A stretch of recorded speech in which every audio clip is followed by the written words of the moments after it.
बिस्मिल्लाहिर्रहमानिर्रहीम। व्यूअर्स, हम 6.4 exercise solve कर रहे हैं और इसमें अब आज क्वेश्चन नंबर 8 सॉल्व करते हैं।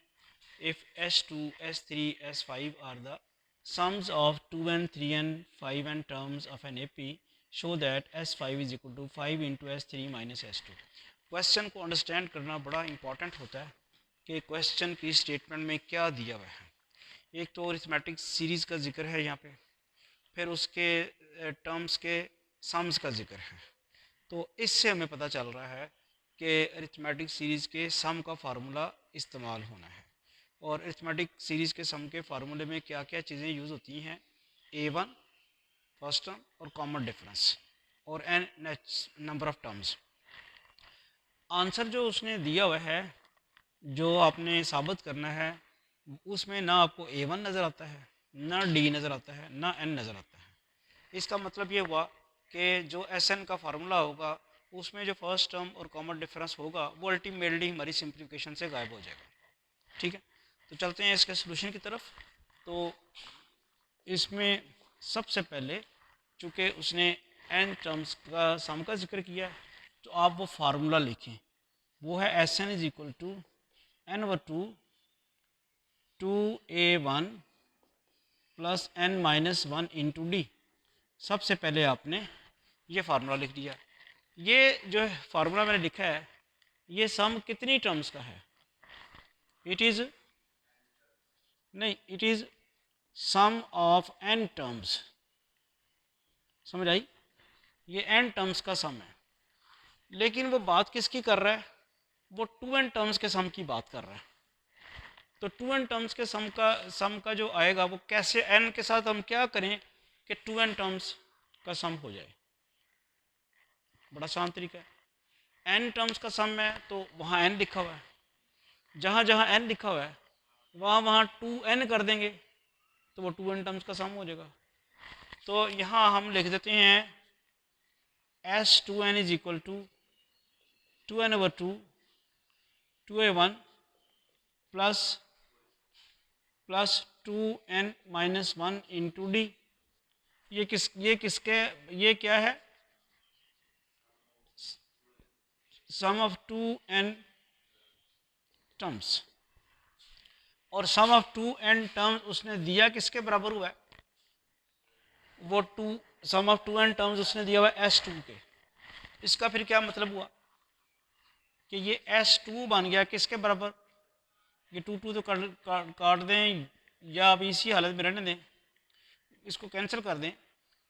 2 तो n into 2A1 plus 2n-1 into D. ठीक है जी। अच्छा, सम ऑफ 3n टर्म्स क्या हो जाएगा इसी में? यानी n की जगह 3n पुट करेंगे, चूंकि जिक्र है ना 3n का। n की जगह 3n हो जाएगा 3n-2 2A1 प्लस n की जगह 3n-1 इंटू डी। और ये क्या है?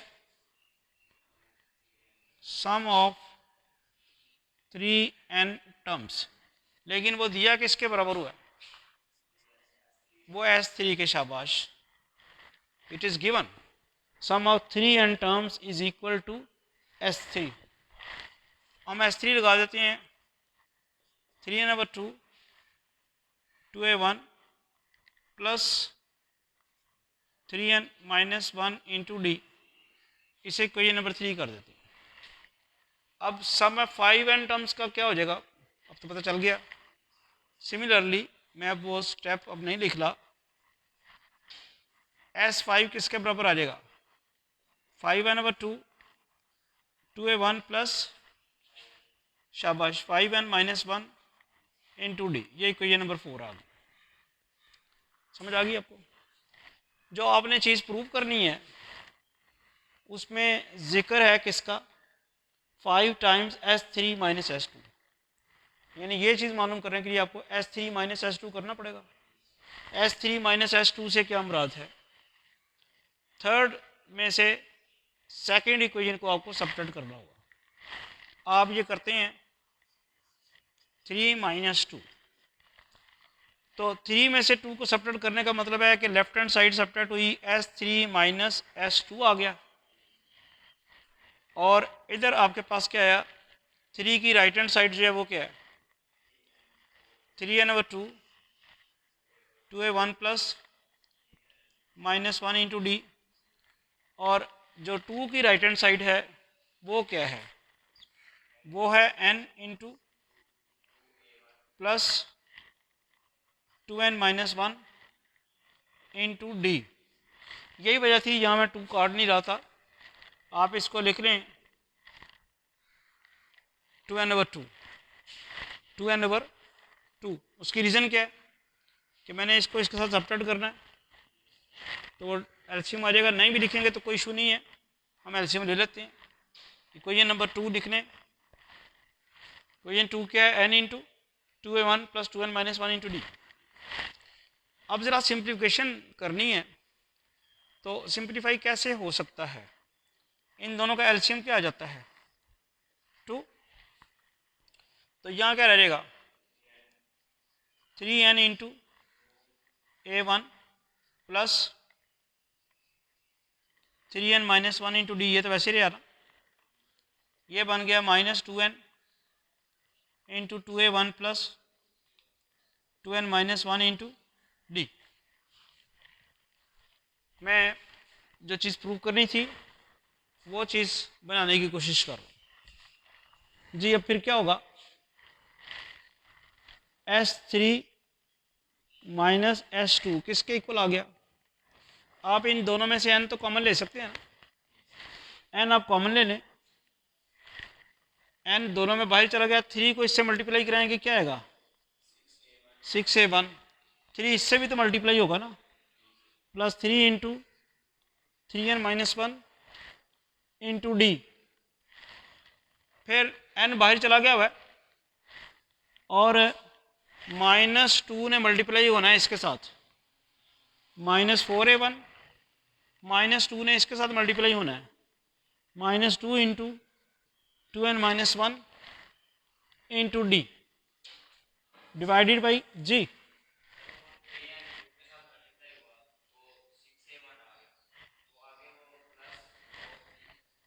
थ्री इसके साथ भी तो मल्टीप्लाई होगा ना, ये 3 ब्रैकेट में है ना, ये 3 ब्रैकेट के बाहर है, तो इस 3 ने इसके साथ भी मल्टीप्लाई होना है, इसके साथ भी होना है।